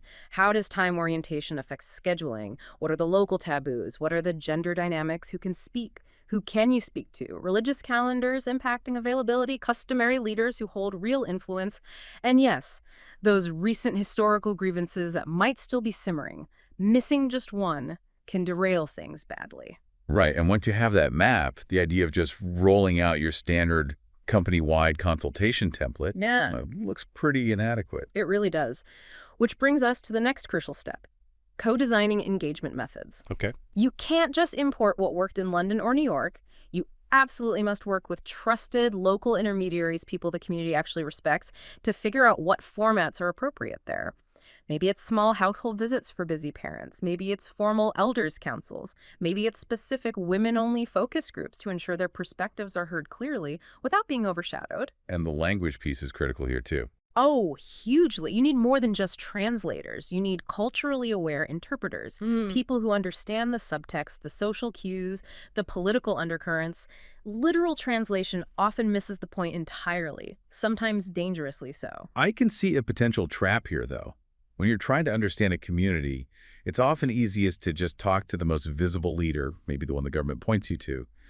The sources flag two big pitfalls around this. Yeah, and these are absolute legitimacy killers. First is assuming homogeneity, treating the community or the village like it's one single mind, one single voice. It's almost never true. So the fix is? Consciously disaggregate. Break down your stakeholder map and your feedback. What are women saying? What about young people? Different ethnic groups, different socioeconomic levels, their needs, their risks, their perspectives will likely be very different. You have to capture that diversity. And the second pitfall, which is related to those visible leaders you mentioned, is tokenistic inclusion. Inviting that one person who ticks a box but doesn't actually represent anyone credibly. That's the danger. You invite someone who looks good on paper, maybe holds an official title, but has no real mandate or trust from the ground up. You risk completely missing the real centers of influence or grievance. The fix. Harder work. It means mapping the actual power holders, the informal leaders, the representatives chosen or recognized by the community itself, even if they aren't the government-approved ones, navigating that potential tension. Well, that's a tough part of real cultural engagement, but it's vital for long-term success. That's a really sharp point. Okay, so if cultural humility sets the stage for understanding, the next question is, how do we manage our own organization's behavior and choices? Yeah. That moves us into the ethical dimension. And here the sources point towards frameworks like the AA1000 principles. Right, and what's useful about AA1000 is that it gives you these 4 core pillars. They're designed specifically to drive accountability in practice. They're not just abstract ideals, they're things you can actually measure your performance against. Okay, let's break them down. First up, inclusivity. Inclusivity means more than just inviting people.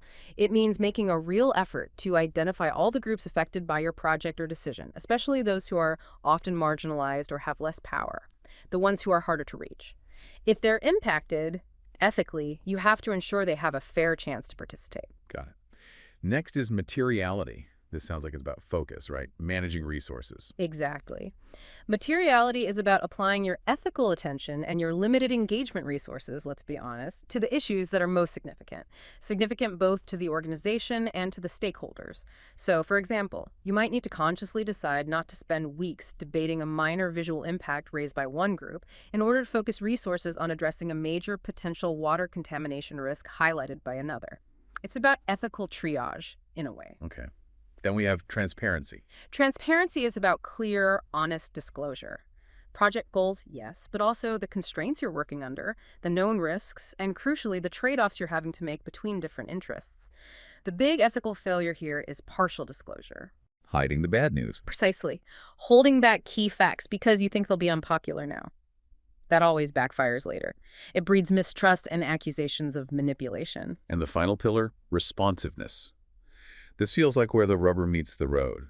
Does the engagement actually lead anywhere? It's the absolute core of accountability. Responsiveness means that when stakeholders give you input, it has to genuinely inform your actions. Or, and this is the challenging part, if you decide not to act on specific input, you must provide a clear, documented, and transparent explanation as to why. So you have to close the loop? Every time. Was it technically impossible? Did it conflict with a legal obligation?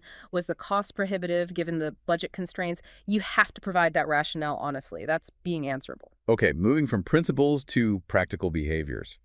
I really like the simple communication rule suggested. Under-promise and over-deliver. It's just fundamental for building resilient trust. Honest communication avoids creating unrealistic hopes about benefits or timelines. Always be upfront about uncertainties, about risks, about limitations. Look, if you tentatively suggest a community benefit might arrive in year 3, but manage to deliver it in year 2, the credibility you gain is immense, far more valuable than making a bold promise you might struggle to keep. And internally, there's the constant need to manage conflict of interest. Oh, absolutely critical for legitimacy. This means proactively identifying and disclosing any potential conflicts, whether it's a manager on the project team who owns land nearby, or the organization having a pre-existing relationship with a potential contractor. You have to be transparent about it. And sometimes fairness demands more, maybe recusing that individual from the decision, or bringing in an independent third party to oversee a sensitive process. And related to this is long-term responsibility.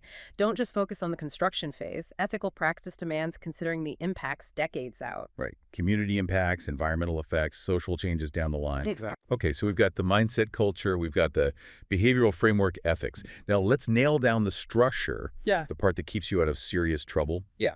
The legal guardrails.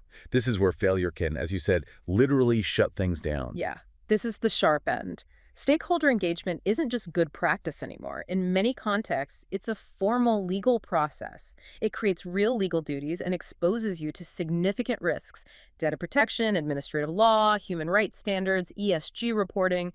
It's all intertwined. So what are those top-tier legal risks, the ones where messing up has immediate, severe consequences? Well, increasingly, number one is data protection and privacy. The second, you collect personal data, and that includes opinions linked to names, demographic details, sensitive cultural information, you trigger legal duties under GDPR or similar laws elsewhere. Meaning things like consent. Meaning lawful basis for processing, truly informed consent about how data will be used and stored, purpose limitation. You can't collect data for environmental impact assessment and then reuse it for marketing 5 years later without fresh consent. The fines for breaches are huge, and the reputational hit can be instant. Okay, that's significant. But for major projects, maybe the most devastating risk is around consultation and administrative law. Absolutely. If your project needs government sign-offs, planning permission, environmental permits, resource extraction licenses, there are often legally mandated consultation processes. You have to follow specific steps. Proper notice periods, consulting the right statutory bodies, providing adequate information. If you cut corners, if the consultation is deemed inadequate by a court during a judicial review, the court can actually quash your permit or license. They can invalidate the approval entirely. Project stops dead. It proves process is legally binding. Wow. Okay. And we touched on grievance mechanisms earlier. They're not just nice to have anymore either. Definitely not. They're increasingly seen as a required safeguard, especially under frameworks like the UN Guiding Principles on Business and Human Rights. And having one isn't enough. It needs to be effective. It has to be accessible to affected people, predictable in its process, seen as legitimate, equitable in its outcomes, and offer pathways to actual remedy. And the risk if it's not effective. The risk is that if people don't have a credible way to raise issues locally, they'll escalate. They'll go to courts, international bodies, NGOs, the media. An effective local mechanism is actually a crucial risk mitigator. And finally, a seemingly simpler one, but still risky. Basic contractual liabilities. Yeah, this is about being careful with your words. Commitments made during consultations recorded in minutes, included in project proposals, written into license conditions, these can become legally binding promises. Teams need serious training on this. Avoid making firm commitments unless they are absolutely intended, resourced, and approved. Use careful conditional language. That casual mention of looking into local hiring quotas can easily be interpreted later as a binding promise, opening you up to legal challenges or contract disputes. This feels like it requires meticulous management. So for the learner listening, what's the practical must-do legal checklist? Okay, first, create a legal risk map before you start any major engagement. Identify every applicable law, privacy, environmental, admin law, indigenous rights, procurement rules specific to that jurisdiction and that project phase. Right. Know the rules of the game before you play. Second, document everything, relentlessly. This is your evidence, your audit trail. It's your defense if challenged. what kind of documentation are we talking about? Notices sent out, meeting attendance lists, copies of submissions received, records of issues raised, and critically, maintain those input or consideration decision logs. show how stakeholder input was received, how it was genuinely considered against project constraints or other factors, and the documented rationale for the final decision taken. That traceability is gold. Okay. And third? Professionalism, training and review. Train your engagement teams on the key legal risks, privacy, anti-corruption, consultation procedures for that specific place. And for any high stakes or particularly sensitive consultation process, get a legal sign-off on your plan before you execute it. It's a necessary quality check. This has been a really dense, layered discussion. We started right down at the foundations thinking about cultural humility. Then we built up through the ethical framework, those AA 1000 pillars of accountability. And finally, we locked it down with the essential legal structure, the guardrails, the audit trails you need for survival. Yeah, and I think the final takeaway for you is this. Success in this complex world of stakeholder management, it isn't really about trying to avoid conflict or make everyone happy. That's usually impossible. It's about building processes that are co-designed where possible, that are transparent, that have rigorous documentation processes strong enough to actually absorb the inevitable conflict, maintain legitimacy with communities and regulators, and ultimately guarantee that people feel genuinely heard and considered. That idea of building a process robust enough to absorb conflict, rather than just avoid it, that's really key. Now, our sources point to probably the toughest challenge managers face in this space, balancing conflicting stakeholder interests. The situations where a decision genuinely benefits one group but unavoidably harms another. The guidance suggests using clear ethical criteria, things like impact severity, fundamental rights, equity considerations to help navigate those trade-offs. So the final provocative thought we want to leave you with is this. When you're facing that kind of difficult, maybe even zero-sum decision, how would you actually structure that final crucial consultation? How do you design the process so that even if the outcome is painful for some, the process itself retains the maximum possible legitimacy and fairness in everyone's eyes? Something to think about. We'll leave that challenge with you. Welcome back to the Deep Dive. We've got a pile of sources here, all tackling a really big challenge for organizations. How do you move stakeholder engagement from being, kind of fuzzy, a check-the-box thing? Yeah, just holding a meeting. Right. And turn it into something hard, measurable, almost like a science. It's a constant struggle, isn't it? For ages, people thought, okay, we had the meeting, engagement done, but if you actually want that engagement to build real trust or head off risks or genuinely shape big decisions, well, you have to measure it properly. Seriously. So our mission today is really to pull out the practical stuff, the KPIs, the evaluation methods that show engagement isn't just talk, it leads to actual tangible outcomes. Okay, love it. Let's maybe start with the ground rules, because the sources lay out these 3 prerequisites for any good metric, really, not just for engagement. First one, strategic alignment. Absolutely key. You can't just track things because you can. They have to link directly back to your main goals. Is it about getting a project finished smoothly? Building legitimacy in the community? Maybe avoiding legal fights down the road? And this next one is, well, fundamental. Balancing leading versus lagging indicators. People often miss this when measuring soft stuff. Okay, explain that a bit. Leading versus lagging. Sure. So leading indicators are your inputs, your process checks. They help you see if things are on track now, maybe predict what's coming, think response times. Got it. Like how fast you reply to an email. Exactly. That's leading. Now, lagging indicators, those show the final result, the outcome. Like, did stakeholder satisfaction actually go up 6 months later? That's lagging. Ah, okay. So leading is doing things right. Lagging is, did we get the right result? Precisely. You absolutely need both to manage the whole picture effectively. Makes total sense. And the third rule, which I imagine is music to data analysts' ears, proportionality and simplicity. Oh, definitely. Avoid metric overload. Right. If you try tracking 50 different things, you end up tracking nothing properly. Just stick to the metrics that give you the biggest bang for your buck, things that are actually feasible to track, reliable, and easy for everyone to understand. Your team, and maybe even the stakeholders themselves. Couldn't agree more. Keep it focused. Okay, foundation set.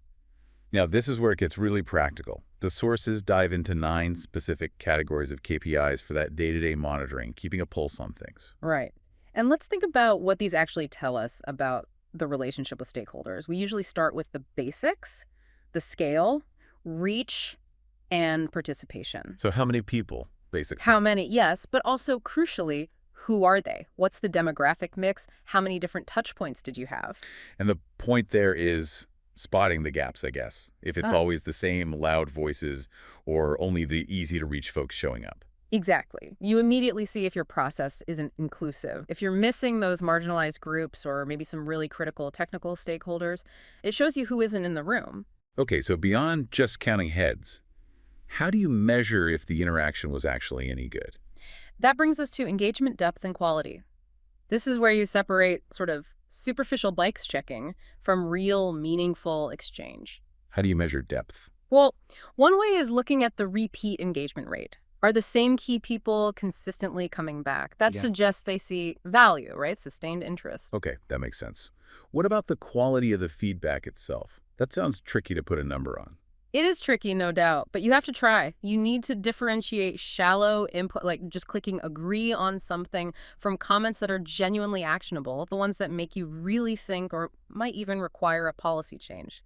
The sources strongly suggest that this deeper, sustained engagement, it correlates directly with making better decisions and, interestingly, having fewer conflicts later on. Is there a target for that repeat engagement? Yeah, the recommendation is pretty ambitious. Aim for 50% or more repeat engagement, especially among your core stakeholder groups. That shows you're building a real relationship, not just having one-off interactions. I like that metric. It shifts from pure activity to relationship strength. Yeah. Okay, next up, responsiveness and timeliness. This feels like basic respect, almost. It absolutely is. Pure respect for their time and input. Here we're tracking things like how quickly did you acknowledge their query initially, and then how long did it take to actually give them a substantial update or act on our feedback? And getting those timelines right is crucial for trust. Totally. It builds credibility. The sources even give benchmarks. Acknowledge input within, say, 24 to 48 hours. Okay, pretty quick. Yeah, but then provide substantive feedback or explain the action taken within about 5 working days. If you drag your feet, People notice. they do, and it sends a clear message. Your input isn't really a priority. That just kills trust for the future. Which connects right into the next one. Satisfaction and sentiment. This is the emotional temperature check. Exactly. Are people happy with how you're engaging? Do they feel like they were actually heard, even if you didn't do exactly what they asked? How do you track that usually? Surveys. Yeah, satisfaction surveys are common. Or sometimes tools like a Net Promoter Score, an NPS equivalent. Basically, how likely are they to recommend your engagement process to someone else in their position? Is there a benchmark for satisfaction? The sources aim high again. They suggest targeting at least 75%, maybe even 80% satisfaction. That's the threshold for what they'd call excellent performance. Okay, 75 to 80%, high bar. Now, let's talk about the gold standard metric, the one that shows if all this effort actually did anything. Influence and impact. Yes. If you could only track one lagging indicator, this is probably it. But how on earth do you quantify if a decision was changed? That feels really subjective. It's the toughest one to measure, for sure, but the sources are really firm on this. You must try to track the number, or the percentage, of decisions that were clearly changed, or modified, or significantly shaped because of stakeholder input. So not just we listened, but we listened and we changed X because of it. Precisely. You need to be able to trace it. Input came in, discussion happened, decision was altered. Like, a community group suggests moving a park bench, and the final plans show the bench moved. That's one instance of measurable impact. Gotcha. That really shifts it from just counting meetings to tracking actual organizational change. That's the goal. That's the real outcome. And quickly, there are a couple of others worth mentioning. Equity and representation, making sure channels are accessible, marginalized groups are heard. Not just diversity in numbers, but genuine access and voice. Exactly. And things like resource efficiency, cost per participant, maybe, and issue management, like tracking resolved complaints. But yeah, let's stick with the impact side for now. Okay, so we've covered monitoring the pulse check. Speed, reach, satisfaction. But knowing you're fast doesn't mean you're effective. Exactly. And that's the shift to evaluation. Monitoring is ongoing, evaluation is deeper, more periodic. Okay, so what does evaluation need to deliver? Fundamentally, 3 things. 1, did you actually meet your stated goals? Like, did you really build trust? 2, can you show that stakeholder input genuinely changed outcomes, like project designs or policies? And 3, does it give you solid evidence to learn from and improve next time? So evaluation takes all that monitoring data, but puts it under a microscope. A higher level of scrutiny. That's a good way to put it. The sources outline these key evaluation dimensions. You look at process quality, sure, and representation. But then you really zero in on responsiveness and closing the loop. Ah, that critical step of telling people what happened. Yes. Formally letting stakeholders know you said X and because of that we did Y, or even you said X and we couldn't do Y because of this trade-off Z. That communication back is vital. And that's often where it falls apart, isn't it? All that effort up front, then silence. It completely undermines everything, destroys credibility. Then evaluation digs into influence and impact again, demanding that traceable evidence we talked about. The smoking gun memo? Kind of, yeah. And finally, it looks at outcomes for stakeholders. Did the process actually reduce their worries? Did it make the project feel more legitimate to them? Did it help avoid actual conflicts, like formal complaints or lawsuits? Now, the sources push hard for a mixed methods approach to evaluation. Why? For a business crowd, why not just stick with the nice, clean numbers from our dashboards? Why get into messy qualitative stuff? It's a fair question, but numbers alone often don't tell you the why. They don't prove causality or explain motivations. Quantitative data is great for scale, trends, how many people, how fast the response. But what? Exactly. But you need qualitative methods, things like semi-structured interviews, maybe focus groups, deep dives into specific case studies to get the why, the depth, the nuance. Why did satisfaction drop with this group but go up with that one? Only talking to people can really tell you that. So using both, quantitative and qualitative, what the sources call triangulation, helps you confirm findings and gives you that richer story you need to actually take action. That's the idea. Validate and understand context. Which brings us back to that really tricky point, attribution. How do you prove your engagement caused the good outcome? And it wasn't just luck or some other factor. Yeah, the classic evaluation headache. Did X cause Y? Right, which is why the advice is often to shift from trying to prove simple attribution to demonstrating contribution. It's called contribution analysis. Okay, contribution analysis. What's the difference? Instead of claiming we caused 100% of this success, you map out your expected causal chain, your theory of change. You say, okay, if we engaged group A early, that's input 1, we expected that to lead to a better design, outcome A, which should then result in fewer complaints later, outcome B. Like a hypothesis. Exactly. Then you gather evidence to see if reality actually followed that expected pathway. Does the evidence support each link in that chain? And that requires that traceable proof, again, meeting minutes, decision logs, design docs, that explicitly say, based on feedback from Group A on date X, we changed Y. Precisely that. It's about building a strong evidence-based case for your influence, not necessarily proving sole causation beyond any doubt. Okay, that feels more achievable. And when should this evaluation happen? The sources mention 3 key timings. Formative evaluation happens during the engagement, so you can tweak things as you go. Mid-course correction. Yep. Then, summative evaluation happens at the end of a major phase or milestone to really assess the overall outcomes. And then, importantly, a follow-up evaluation, maybe 6 to 12 months later, to see the longer-term effects. Did the trust stick? Did the solution hold up? This whole framework, the monitoring, the evaluation, it's not just about ticking boxes or CYA. It's really about learning, isn't it? Which leads us perfectly into the final piece. Continuous improvement, making this learning systematic. Exactly. CI is the engine that drives ongoing refinement. But it needs more than just process. It requires a real mindset shift in the organization, a genuine learning culture. What does that look like in practice? It means treating mistakes or gaps or even complaints not as failures to be hidden, but as valuable data, opportunities to learn and get better without blame. That's a big cultural shift for some places. It really is. And alongside that, the second key element is transparency. You have to consistently, clearly communicate back to stakeholders what changed because of their input. You have to close that loop. We keep coming back to closing the loop. Because it's the absolute lifeblood of trust. If you take feedback and then vanish, or make changes without explaining why, or even explain why you couldn't make a change because of trade-offs, if you skip that step, you sabotage all the goodwill you built earlier. Okay, so for listeners wanting to implement this, the sources offer a practical cycle, right? Like a PDCA loop adapted for engagement. Yes, a clear 7-step cycle. Step 1, baseline your current state. Know where you're starting from using those KPIs we discussed. Step 2, define objectives. Focus. Pick maybe 2 or 3 high-priority things to improve maybe inclusion of a specific group, maybe response times. Step 3, plan specific actions. Who owns it? By when? How will you measure success? Step 4, just do it. Execute and monitor. Then step 5 is crucial. Reflect and learn. Hold proper retrospectives. Dig into why things worked or didn't root cause analysis. And step 6 is about making it stick. Institutionalize the gains. Update your templates, your checklists, your standard operating procedures. Build the improvements into the system. So it's not just a one-off fix. Exactly. And step 7, repeat the cycle. It's continuous. What are the big pitfalls here? Where do organizations mess this up? Well, the biggest is probably measuring activity, not impact. Focusing on how many meetings you held, not whether they changed anything. It's a classic trap. Yeah.